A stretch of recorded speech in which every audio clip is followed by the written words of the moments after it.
दोस्तों राधे राधे। जय माँ सरस्वती। छायावाद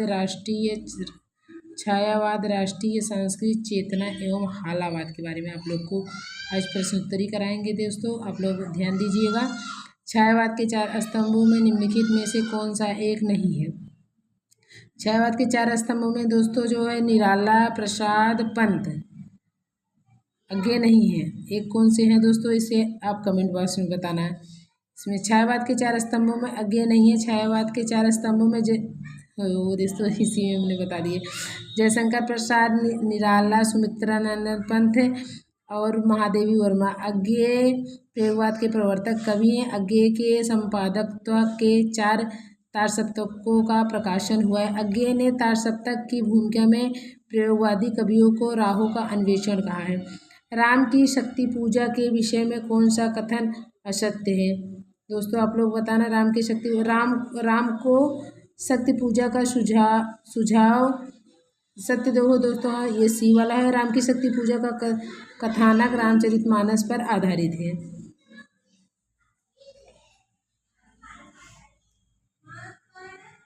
कामायनी की यह कथा केवल एक फैंटेसी है।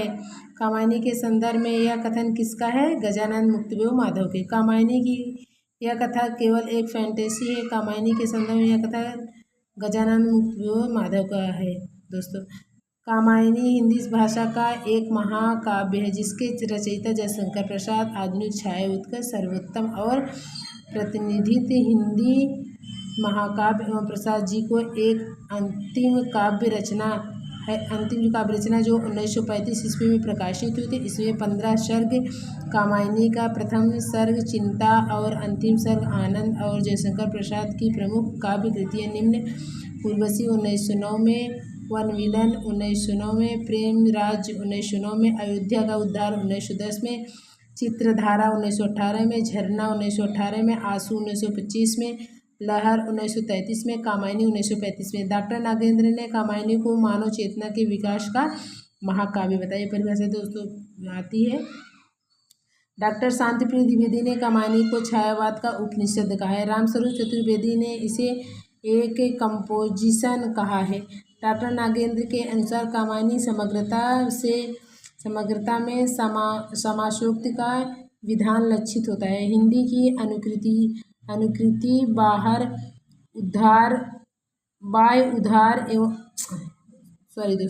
हृदय की अनुकृति बाह्य उद्धार एक लंबी काया उन्मुक्त मधुपवन क्रीडित जो शिशुशाल सुशोभित सौरभ संयुक्त के संदर्भ में असंगत है। दोस्तों इसमें से दोस्तों असंगत जो है डी वाला क्वेश्चन। मनु का सौंदर्य वर्णन, हृदय की अनुकृति, ये तो उसके बारे में बताया गया दोस्तों, आप लोग देख लेना। और उस मुख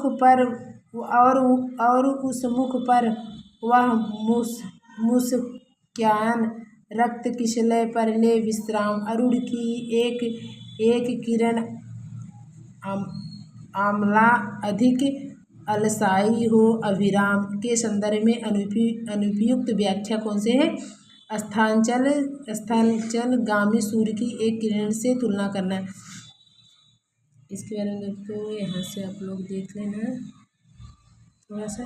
डॉक्टर रामविलास शर्मा ने राम की शक्ति पूजा में किस 2 कवियों का सारतत्व माना है?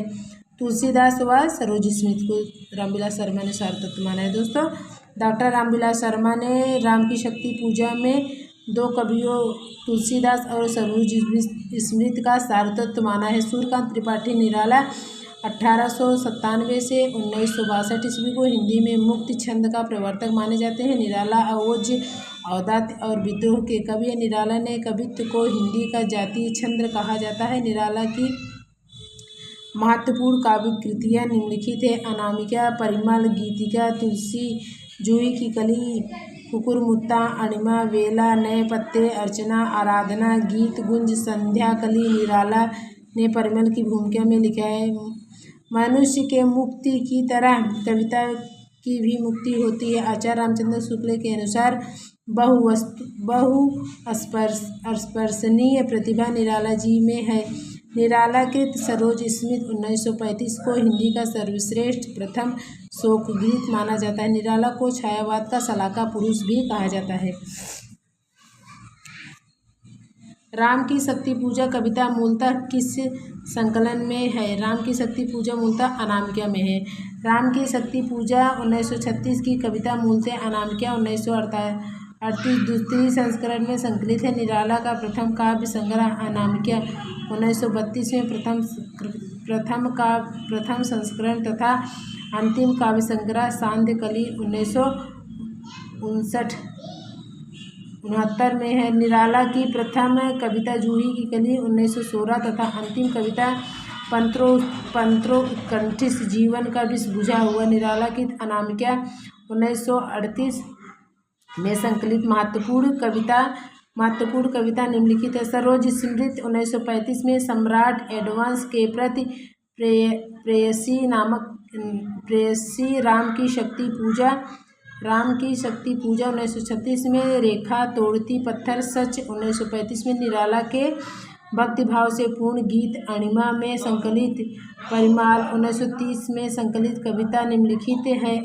अधिवास जूही की कली 1916 में बादल राग सांध्य सुंदरी विधवा भिक्षुक पंचवटी प्रसंग निरालाकृत तुलसी 1938 में 101 छंदों में रचित एक खंड काव्य है।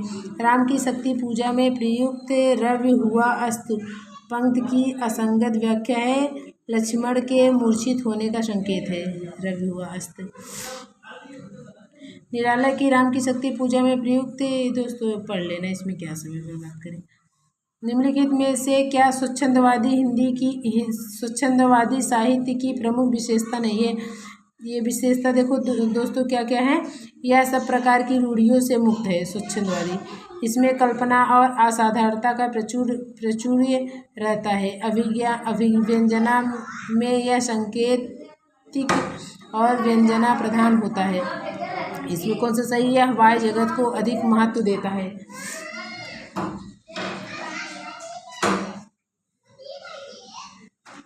प्रकाशन वर्ष के अनुसार सही आरोही क्रम कौन सा है? सांध्य गीत, नीरजा, रश्मि, निहार।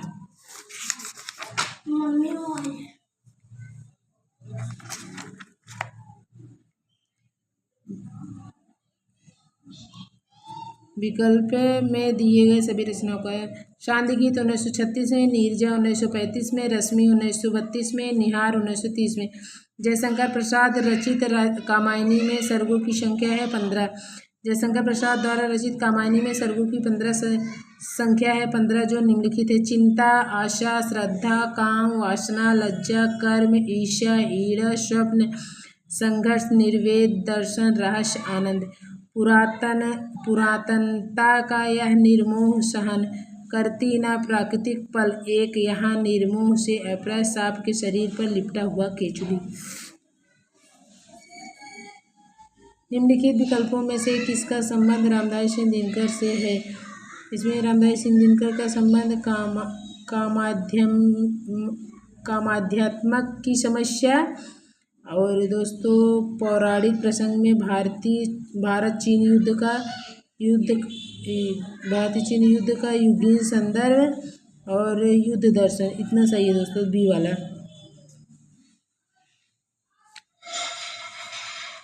कामाध्यम की समस्या उर्वशी पौराणिक प्रसंग में भारतीय चीन परशुराम की प्रतीक्षा युद्ध का युगीन संदर्भ युद्ध दर्शन कुरुक्षेत्र हुंकार रश्मि रथी से। जबकि सुधारवाद का संबंध दिनकर से नहीं है। भारतीय संस्कृत के मूल उपादानों का ऐतिहासिक विकास प्रस्तुत करने वाले प्रसिद्ध ग्रंथ संस्कृत के 4 अध्याय किसने लिखा है? रामधारी सिंह दिनकर ने लिखा है दोस्तों। उम्र कर। भारतीय संस्कृत के मूल उपादानों का ऐतिहासिक विकास प्रस्तुत करने वाले प्रसिद्ध ग्रंथ संस्कृत के 4 अध्याय के लेखक रामधारी सिंह दिनकर हैं। इनके अन्य ग्रंथ काव्य की भूमिका पंत प्रसाद और मैथिली शरण गुप्त शुद्ध कविता की खोज है। रामविलास शर्मा के ग्रंथ प्रेमचंद भारतेंदु का निराला प्रगति और परंपरा प्रगतिशील साहित्य की समस्याएं हिंदी जाति का साहित्य भारती, सौंदर्यबोध और तुलसीदास। जयशंकर प्रसाद ने लिखा है, काव्य आत्मा की संकल्पनात्मक अनुभूति है। शांतिप्रिय द्विवेदी के ग्रंथ हैं कविता और काव्य साहित्यिक जीवन यात्रा, संचारणी युग और साहित्य सामायिकी, धरातल, संकल्प, वृत्त और विकास है। रामधारी सिंह दिनकर के अनुसार कुरुक्षेत्र में किसका आलंबन लेकर उन्होंने महत्वपूर्ण प्रश्नों को कृति में उपस्थित किया है? भीष्म और युद्ध का। भीष्म कहते हैं, भीम और युद्ध का, भीष्म और युद्ध का, युधिष्ठिर का। दोस्तों चमक रहा है ये दोस्तों लाइट से, ये शोर के मारे दरवाजा बंद कर पड़ रहे हैं, लाइट जो ना चमक रही है आज मेरे आँख में। आत्मा का संग्राम आत्मा से और देह का संग्राम देह से जीता जाता है। रामधारी सिंह दिनकर का यह कथन किस कृत्य से संबंधित है? कुरुक्षेत्र से। दोस्तों प्रस्तुत पंक्तियों में किस कृत्य से ली गई है? इस व्यक्तित्व भोगवाद से फूटी विष की धारा तड़प रहा है जिसमें पढ़कर मानव समाज का सारा। कुरुक्षेत्र से ली गई दोस्तों। सबको मुक्त प्रकाश चाहिए, सबको मुक्त समीरण, बाधा रही विकास, मुक्त आकाश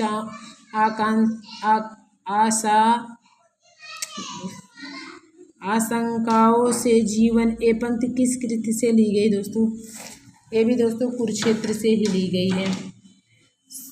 कुरुक्षेत्र के प्रथम सर्ग का प्रारंभ किस पंक्ति से हुआ है? वह कौन रोता है वहाँ। कुरुक्षेत्र का मुख्य प्रतिपाद्य क्या है? जब तक संसार में सद्भावना, शांति, समता और न्याय की प्रतिष्ठा नहीं होती तब तक युद्ध अनिवार्य रहता है।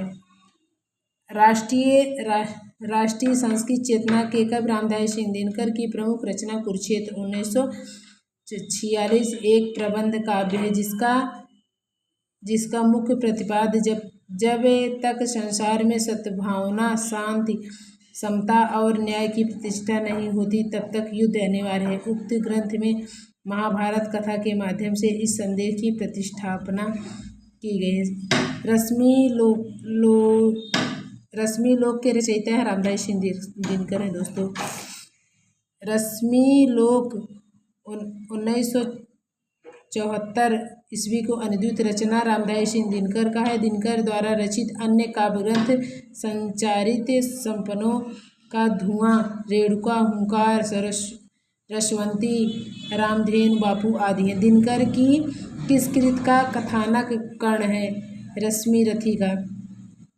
रश्मिरथी 1952 में रामधारी सिंह दिनकर का खंड काव्य जिसका कथानक कर्ण है। अन्य रचना भी राष्ट्रीय सांस्कृतिक चेतना और प्रगतिवादी कवि रामधारी सिंह दिनकर की है। कुरुक्षेत्र 1946 का एक प्रबंध काव्य जिसका कथानक युधिष्ठिर है। उर्वशी 1961 का एक गीत नाट्य है जिसका कथानक पुरुरवा है। परशुराम की प्रतीक्षा 1963 का जिसके कथानक ऋषि परशुराम है। रचना न तो दर्शन है और न ही किसी ज्ञानी के प्रौढ़ मस्तिष्क का चमत्कार। यह तो अनंत एक साधारण मनुष्य का शंकाकुल हृदय है जो मस्तिष्क के स्तर पर चढ़कर बोल रहा है। रामधारी सिंह दिनकर द्वारा कहा गया है यह कथन उसके किस काव्य के संबंध में है? ये कुरुक्षेत्र के बारे में है दोस्तों। कुरुक्षेत्र के बारे में दोस्तों। अभी हम अपनी क्लास को बंद करते हैं दोस्तों। आप लोग बताना है मेरी क्लास कैसी लगी कमेंट बॉक्स में, ताकि मैं इसी बुक से अगर आपका सॉल्व करा सके तो इसी से करें, नहीं तो फेयर से, नहीं तो ये वासुदेव नंदन की और इनकी बुक है। हम आपको पूरी बुक अगर कमेंट बॉक्स में बताना हम आपको बुक पढ़ा दें। आप लोग जैसे बताना दोस्तों हम वैसे ही करेंगे। वो LT का और TGT PGT का उस बुक से फंसता है क्वेश्चन दोस्तों। थैंक यू, धन्यवाद, राधे राधे। हमारे चैनल को लाइक एवं सब्सक्राइब कीजिए दोस्तों, हमें सपोर्ट कीजिए दोस्तों। थैंक यू, धन्यवाद।